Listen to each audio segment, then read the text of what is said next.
SCP-2009 is Thomas Hoang. I'm not really sure what this one's about, but it seems relatively interesting based on the fact that it's A from the Vulcan, and B, it's like just a human's name, right? We're gonna get into this one, y'all. Make sure to subscribe to the Vulcan if you like SCP content. Make sure to subscribe to me if you like reaction videos. And let's get into this one. Good afternoon, everyone. Good afternoon, My name is Dr. Miller, and the SCP we're going to be looking at today is SCP-2009. Object Class Keter. Special Containment Procedures. Samples of SCP-2009-2 are to be kept in refrigerated BSL-4 compliant storage at Biosite 98. Should an instance of SCP-2009-1 be required for testing or interview purposes, a single D-Class personnel is to be exposed to 3 grams of SCP-2009-2. Following exposure, the affected individual is to be contained in a BSL-4 compliant containment cell for a period of no less than 9 days, after which point it is to be treated as a new instance of SCP-2009-1. Infection of D-Class personnel with SCP-2009-2 is to take place only with the approval of at least 2 on-site Level 4 personnel. For the duration of testing, the instance of SCP-2009-1 is to be held in a BSL-4 compliant containment cell kept at 10 degrees Celsius. Humidity in the cell of SCP-2009-1 is to be kept at 0%. Foundation personnel are to wear Level A hazmat suits when interacting with SCP-2009-1 and are to undergo full decontamination following interaction. Following completion of testing or interaction, the instance of SCP-2009-1 is to be destroyed and its remains incinerated. It looks contagious. Medical facilities, news media, and law enforcement are to be monitored to detect uncontained instances of SCP-2009. After confirmation and assessment of scale, Mobile Task Force Row 8, Mushroom Hunters, is to be dispatched to effect containment. Description: SCP-2009-1 is the designation for all instances of an anomalous male humanoid capable of asexual reproduction by means of spores. Instances of SCP-2009-1 are genetically identical and prior to mutation display no unusual physiology. Instances of SCP-2009-1 are fully sapient and are capable of socializing normally up until the point of production of instances of SCP-2009-2. Instances of SCP-2009-1 identify themselves as Thomas Hoang. No instance exhibits knowledge of its anomalous properties. All instances also have a shared baseline of memories, including childhood and early adulthood taking place in the community of Pollinsby, California.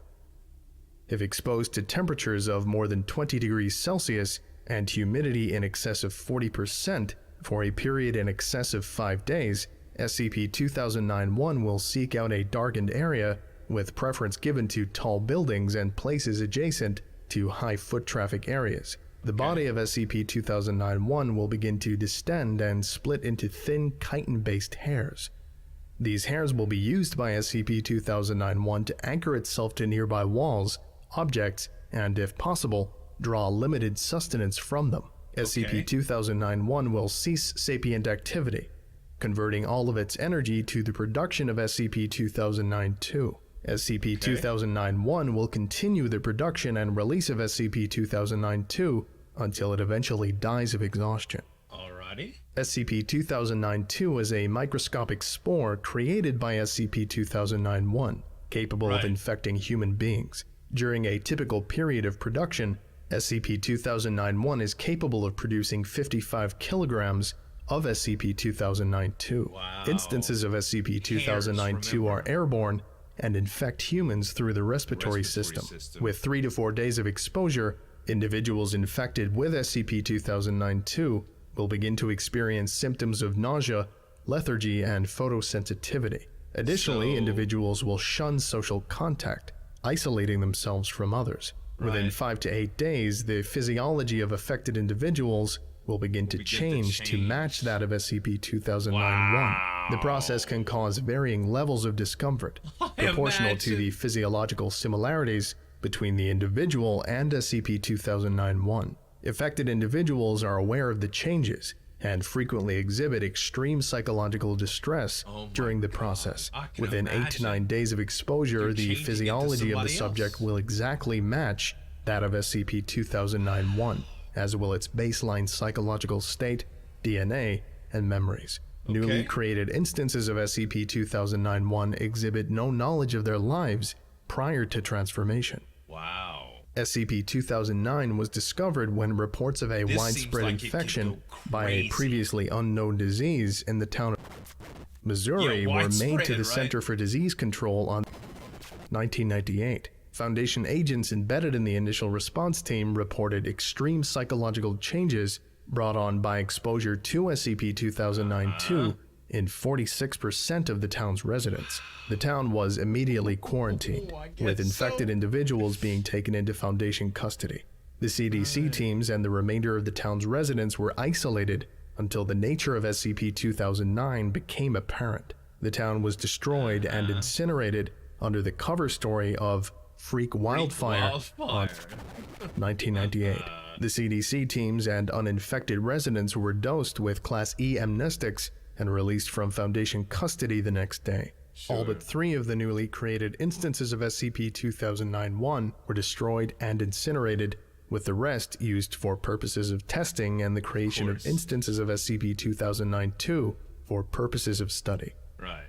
During the destruction of the desiccated remains of an instance of SCP-2009-1 were found in the bell tower of First Methodist Church. It is suspected that this instance was the original vector for SCP-2009-1, although it is unknown whether it was the original instance of SCP-2009-1. Hot and humid. This is interview log 2009-7M, 13th of November, 1999.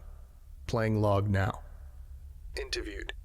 D998-120W, abbreviated to D998 by Dr. Amadov for conversational purposes. An African female, 4 days after exposure to SCP-2009-2.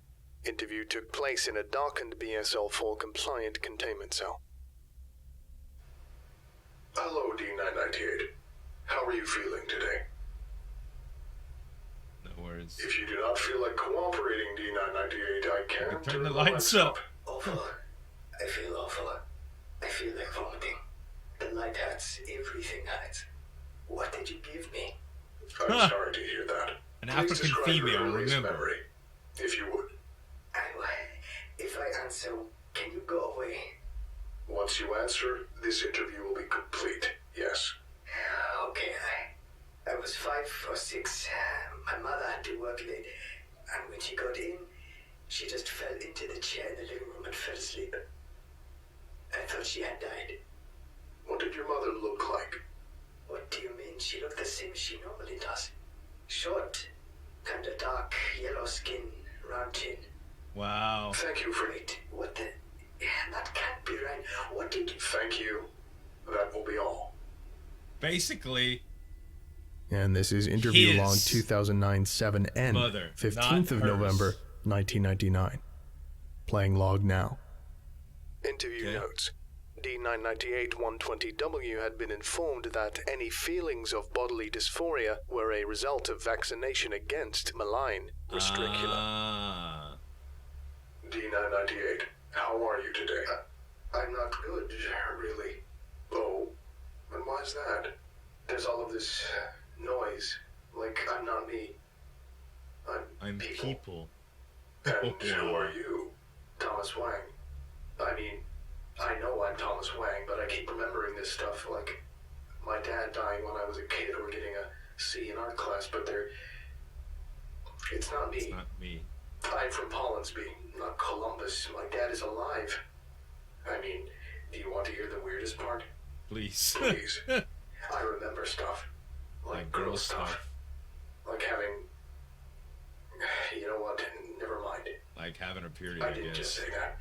I think I understand. Like, you know, I'm comfortable with myself and everything. It's just... Is this gonna be a thing? No.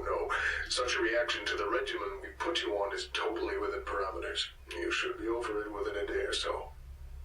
Okay, thanks. Gosh, man. That's crazy. Closing statement. On 1999, The transformation of D998-120W into an instance of SCP-2009-1 was completed. Following completion of testing, the instance was incinerated. Gosh, End man. log. This Good concludes Lord. today's lecture.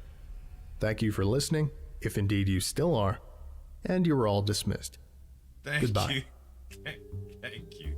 So, the spread of fungal spores that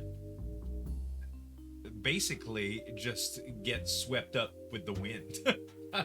They can get anywhere, and it reproduces in the same instances. So it duplicates the instances, and the instances themselves are capable of doing the same thing. And that's why this thing is so dangerous. Holy crap, dude. SCP-2009. Make sure to subscribe to the Vulcan, you guys. Subscribe to me if you like reaction videos too. Thanks so much for watching. As always, it's Zueljin signing off. We'll see you next time.